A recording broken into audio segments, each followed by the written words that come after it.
안녕하십니까 여러분, 책 읽는 사자입니다. 지금 소리가 잘 들어갈 것 같습니다. 자, 저희가 드디어 퇴원을 하고 집에 왔습니다. 그러면 산후조리원을 원래 예약을 했었는데 왜 갑자기 퇴원을 해서 갑자기 집에 왔냐, 그런 이야기를 좀 해보려고 합니다. 저희가 아내가 이 제왕절개를 한 다음에 4박 5일 정도 입원을 했어야 됐어요. 그 다음에 바로 이 조리원을 가려고 했는데 예약까지 다 해놨죠.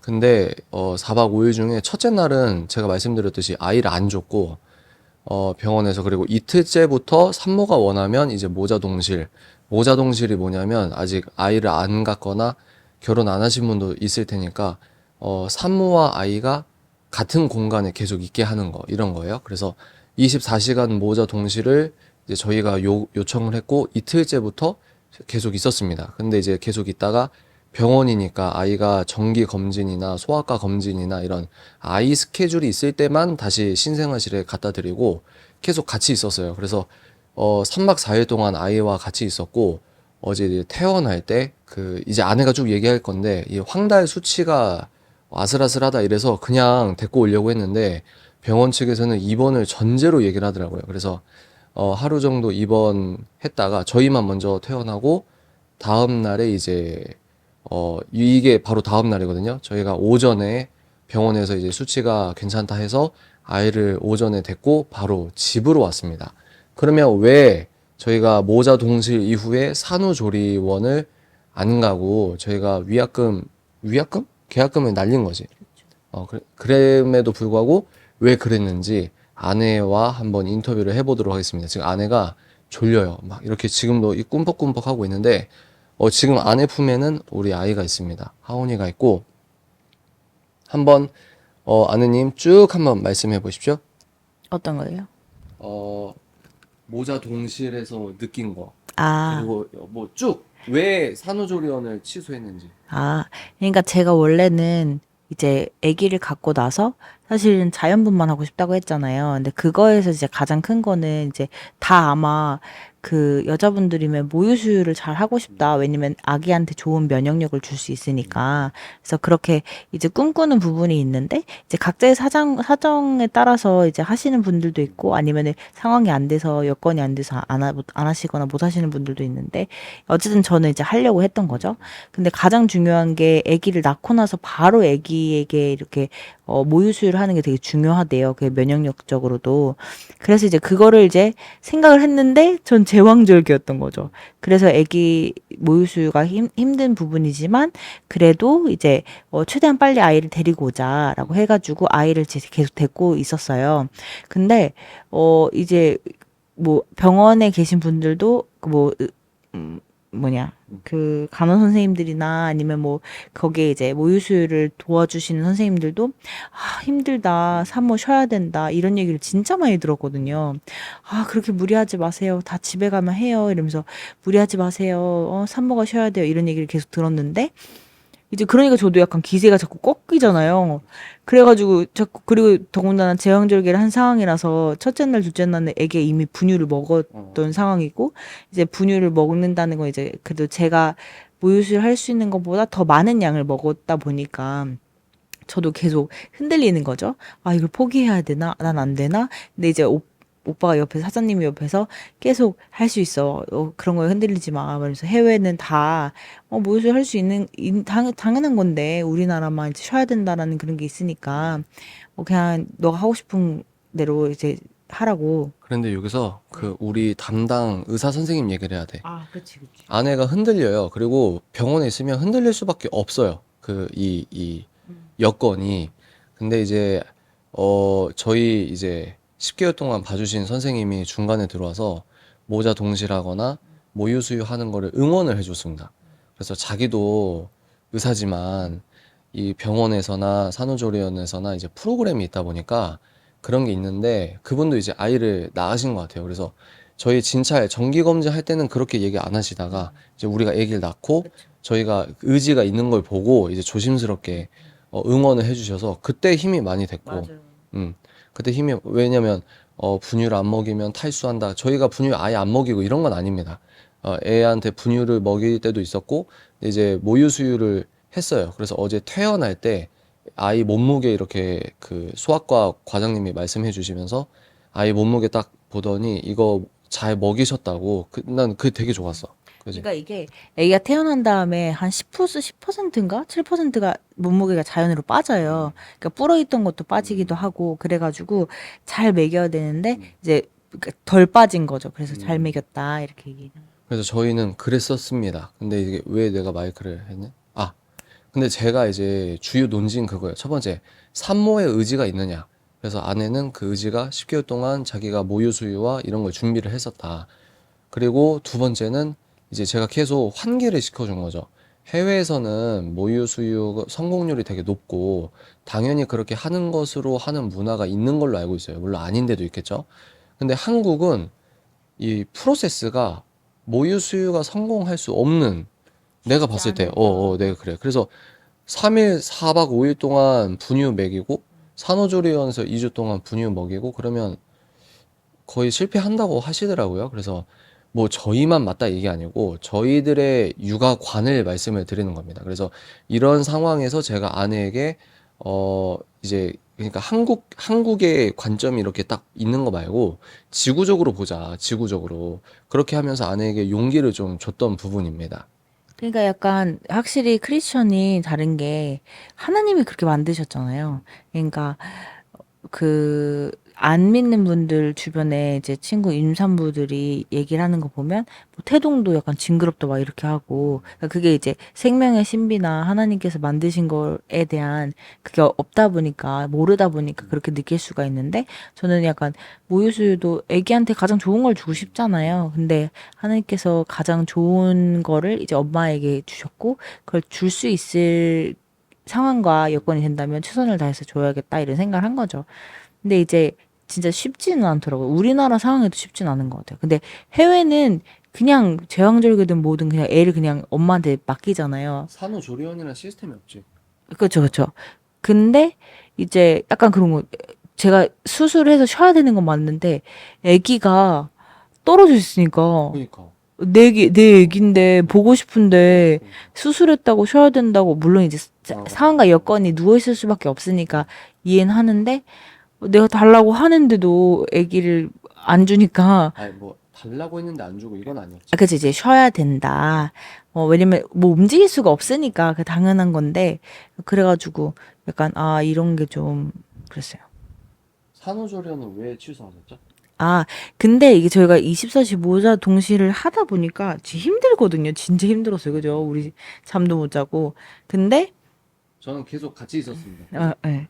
근데 힘들었는데 이게 약간 아기가 밤에 울잖아요. 그럼 옆방에 이렇게 눈치가 보이더라고요. 미안하고 거기 쉬는데.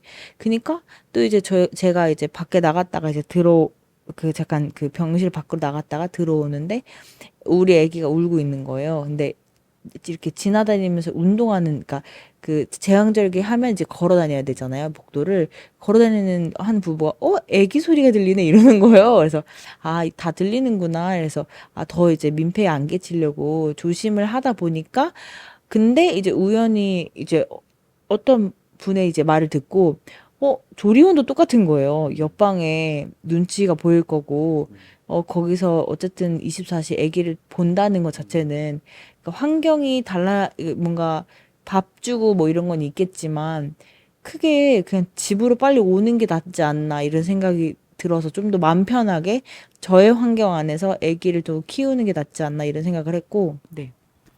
그래서 저희가 그 병원에 있을 때 어느 한 분께서 제 구독자분께서 인사를 해주셨어요. 그래서 반갑다고 반갑습니다 이러고 인사하고 근데 그분이 그 조산사 이 분을 소개시켜 줬어요. 저희의 육아관과 맞는 조산사를 소개해 주셔서 그분이랑 통화하고 이런저런 얘기 나누고 그래서 그분의 도움도 많이 받고 아내가 힘을 많이 받았습니다. 그래서 원래 아내가 산후조리원을 들어가려고 했었던 이유가 뭐냐면 아내가 산후조리원 그냥 안 할까 했는데 제가 하라고 했거든요. 왜냐면 첫째니까 우리가 모르니까 첫째 때 해보고 둘째 때 그때 안 해도 되니까 일단은 해봐라. 그래서 들어가려고 했었어요. 근데 아내가 산후조리원을 들어가려고 했던 주 이유 중 하나가 그 내가 자려고. 아니, 그러니까 왜냐면 사장님은 일을 해야 되니까. 근데 제가 이제 집에 있으면 아무래도 육아를 같이 할 수밖에 없고, 그러다 보니까 이제 조금 거리감이 좀, 일을 해야 되니까 그 거리감이 있어야 되지 않을까라는 거랑, 그리고 제가 첫째니까 어떻게 될지 모르니까, 뭐라도 배우고 나와야 되는 거 아닌가? 뭐라도 좀 케어란 이런 거 배우고 나와야 되는 거 아닌가? 이런 생각을 해가지고 이제 예약을 한 거죠. 근데 막상 우리가 병원에서 24시 모자 동시에 하면서 아기도 뭐 기저귀도 갈아보고 이렇게 케어를 해보니까 아, 집에서도 내가 할 수 있겠다라는 생각이 들어가지고 이제 취소를 하게 된 거죠. 오늘 영상을 통해서 저희가 나누고자 하는 건 뭐였냐면, 저희도 아기 낳기 전에는 되게 막 그리는 것도 많고 뭐 이렇게 들리는 것도 많고, 아내가 10개월 동안 뭐 육아 유튜브는 당연한 거고 하정운의 삐뽀삐뽀 그것도 있고, 또 아내가 따로 육아책을 계속 공부를 했어요. 그래서 이제 아내가 또 이렇게 잡혀 있는 것도 있고, 막상 3박 4일 동안 해보니 오자동실 해보니 감이 있는 것도 있고, 그래서 저희가 집에 데리고 왔는데 어, 이 공간에 이제 저희 아이가 함께 있는 자체가 너무 신비롭고 너무너무 감사하더라고요. 그래서 집에 와서 저희 셋이 이제 기도하고 이렇게 육아를 본격적으로 시작하게 됩니다. 여러분들도 모유수유 하세요, 모자동실 하세요, 이럴 마음은 없고, 그 뭐 각자 이제 자기 철학이 있는 거니까. 근데 저희는 그랬다. 저희는 그랬고, 저는 개인적으로 이거 있잖아요. 이 팬데믹 때 이거 때문에 나름 공부도 해보고, 또 이제 나름 제가 이렇게 좀 공부를 해보고, 좀 제 어떤 사회 관념은 우리가 통념으로 알고 있는 것들 중에 꼭 그렇게 안 해도 괜찮은 것들이 생각보다 많이 있다. 이런 말씀을 좀 드리고 싶습니다. 그래서 산후조리원도 국가에서 돈도 주니까 국가에서 200만 원 나오지. 네, 네. 200만 원 나오니까 산후조리원 하시는 분들이 그렇게 하시는 것도 많고. 아니, 근데 그 나라에서 돈이 나와요. 그러면 그 금액처럼 더 산후조리원비가 올라가는 거죠. 더 나오니까. 나는 이 지금 산후조리원 준비하시는 분들 막 찝찝하게 할 의향은 없고, 그냥 제 개인적인 생각이지만 난 좀 마케팅이 많이 섞여 있는 것 같아. 근데 거기에서 병원이든 산후조리원이든 주 논리가 뭐냐면 산모가 쉬어야 한다. 이거. 근데 맞아. 그러니까 산모가 쉬어야 한다는 그 논리를 내가 너무 논박하면 산모한테 내가 막 안 좋게 하는 모양이 되니까. 근데 내 말은 한국만 있는 시스템이기 때문에 더 우월하고 먼저 된 걸 수 있어. 영국도 포대기 따라하고 이러잖아. 그럼에도 불구하고 한국이 좀 의료 과잉도 있고 또 좀 그런 거 있잖아. 그래서 좀 마케팅적인 것도 섞여 있는 느낌이다. 그래서 산모가 쉬어야 되는데 지금 안 가도 괜찮습니까? 저는 잘 선택한 것 같아요. 어. 그러니까 집에서 조용하게 그 재밌는 게 나만의 세팅 방법으로 손이 기저귀에 착착착 갈 수 있는 그런 세팅을 막 혼자 하면서 좀 재밌더라고요. 근데 이제 우리가 아직 시작이니까 이걸 계속하면 얼마나 힘들겠어요. 다 육아 쉽지 않다라고 다 말씀하시는데 우리가 이제 시작이니까 그냥 좋다. 그리고 애기랑 같이 있는 게 참 좋다. 이런 생각도 들고. 근데 이제 한국 사회가 너무 바쁘게 돌아가다 보니까 엄마들도 다 일을 하잖아요. 그러니까 최대한 충분히 이해가 돼요. 저도 막 바쁘게 일해야 되고 뭐 이런 것들도 있으니까. 그래서 최대한 쉬고 쉴 수 있을 때 쉬고 애기 맡길 수 있을 때 누구한테 맡기고, 그리고 이게 장기전이고 체력전이기 때문에 그렇게 하시는 부분들을 저도 이해를 하거든요. 근데 다만 저는 그러니까 애기한테 건강을 좀 주고 싶어서, 그러니까 면역력 좋다는 얘기를 많이 들으니까 모유수유를 꼭 해봐야지 하는 저의 어떤 목표 의식 때문에 이렇게 한 거죠. 왜냐면 그 육아맘들의 이 자녀 철학, 교육 철학이 다 다르거든. 그렇죠. 그게 너무 강하니까 우리가 막 그걸 막 겁도 없이 건들 생각은 없고. 근데 저희 아내는 방금 말씀드린 것처럼 제 구독자분들은 아실 텐데 우선순위를 바꾼 겁니다. 그죠? 그래서 잘 다니던 회사 정년 60 몇 세? 65세까지 정년 있는데 그거 그만두고 저희는 그걸 다 포기하고 이걸 선택한 거예요. 그래서 우선순위가 달랐다. 그러면 뭐 저희와 다른 게 틀렸냐? 그럴 생각이 없다는 겁니다. 그냥 우리가 그랬다는 거고, 우리와 같은 이런 고민을 하시는 분들에게 도움이 될 수 있게 그런 말씀을 드리고, 이렇게도 해봤다 이거죠. 이렇게도 해봤다. 근데 이제 저도 제가 24시 모자 동실이나 이제 모유수유를 꼭 해야겠다라는 어떤 걸 생겼을 때 유튜브를 찾아봤는데 그걸 실행해 본 어떤 부부가 있는 거예요. 그래서 근데 그 부부가 뭐 이제 주변에서 약간 뭐 얘기하는 거나 뭐 이런 것들도 듣고 그럼에도 불구하고 이겨내고 뭐 이렇게 했다. 이런 게 같은 생각을 가지고 있는 사람이 있다는 거와 뭔가 그래도 나도 할 수 있겠다라는 어떤 그런 게 의지가 돼서 혹시 이제 영상 보시는 분들 중에 그런 생각이 있으신 분들한테는 도움이 되지 않을까라는 생각도 하는 거죠. 근데 저희가 갖고 있는 특수성이 있어요. 제가 일단 유튜버라는 직업군에 있는 사람이기 때문에 아내가 병동에 있을 때 계속 같이 있었을 수 있었고, 그래서 마음은 원하는데 환경적으로 그렇게 못 하시는 분들이 응어리가 있단 말이에요. 그래서 자기 자식 얘기하면 바로 우는 게 더 못 해줘서. 어, 진짜 어, 마음이. 그니까. 그래서 저희는 아무것도 모릅니다. 완전히 그냥 새까맣게 모르고 이제 시작하는 거예요. 그래서 병실에서부터 이제 시작을 해본 거죠. 그래서 여러분들 많이 응원해 주시고 애기를 뭐 계속 찍어 올리고 이런 건 아니에요. 근데 최근에 느꼈던 거, 병원에 있어 보니까 이런 게 또 있구나. 또 산후조리원을 당연하게 생각하지 않아도 이렇게 해보는 건 또 어떨까라는 생각을 했다는 거죠. 그래서 저희들은 이렇게 하기 위해 다른 것들을 포기한 그런 입장이다. 하여튼 뭐 너무 조심스럽나? 근데 또 그런 것도 있어요. 반대로 제가 물론 이제 완전 산통을 100% 겪진 않았지만 진통을 오래 하긴 했잖아요. 근데 이제 다른 이제 주변에 이제 겪으셨던 그 분들이 병원에서 하라는 거 다 해라. 무통이든 뭐 무슨 뭐 주사든 이런 것들 다 맞을 수 있으면 다 맞아라. 이렇게 말씀하셨는데 제가 그걸 경험하면서 야, 진짜 한국 진짜 과학기술 대박이다 이러면서 와, 어른들은 어떻게 얘기를 나왔을까 막 이런 생각을 하는 거죠. 그래서 약간 저희가 막뭐 병원에서 그렇게 하는 건 다 안 해야 되고 뭐 자연주의로 해야 되고 막 이런 게 아니고 충분히 그 과학적인 이런 거나 다 누리고 한다는 것 자체가 복이라는 걸 저희도 알고 있는데 이제 다만 이제 그 모유수유를 하겠다라는 그것 때문에 이제 갈등하는 과정에서 너무 다 사람들이 통념으로 쉬어야 돼 이런 얘기를 너무 많이 들으니까 왜 다 똑같이 저렇게만 말하는 거지? 내가 이렇게 한다고 하면 좀 지지해주고 뭔가 도와줄 수 있는 사람들이 좀 있지 않을까라는 생각을 했는데, 이제 그런 방향성에서 우리가 이런 걸 나누는 거죠.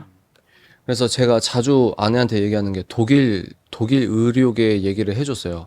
일반화를 할 수 없어요. 독일을 가본 적은 없으니까. 근데 이제 제가 잡독을 하니까 거기에서 어떤 아줌마가 자기 경험을 얘기하는데 애가 놀다가 찢어져서 피가 철철 났다는 거예요. 그러면 얼마나 놀래요. 그래서 병원에 갔는데 의사가 그냥 놀래지도 않고 그냥 피 닦아주고 우리 표현으로 그랬다는 게 아니고 그냥 우리 표현으로 비유를 들자면 그냥 마데카솔?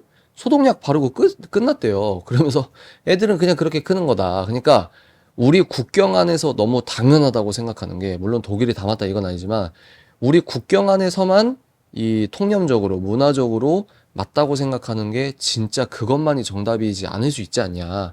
그런 것들을 생각해보고, 근데 또 요즘에 젊은 부부들이 이렇게 하려고 하나 봐. 하려고 해서, 그래서, 같은 생각을 갖고 계신 분들 한번 도움이 되시면 좋겠고, 그래서 저는 그 조산사 그 선생님이랑 얘기를 할 때 그게 참 좋았어요. 지지해 주시는 거. 저의 생각을 그래 할 수 있다. 잘했다.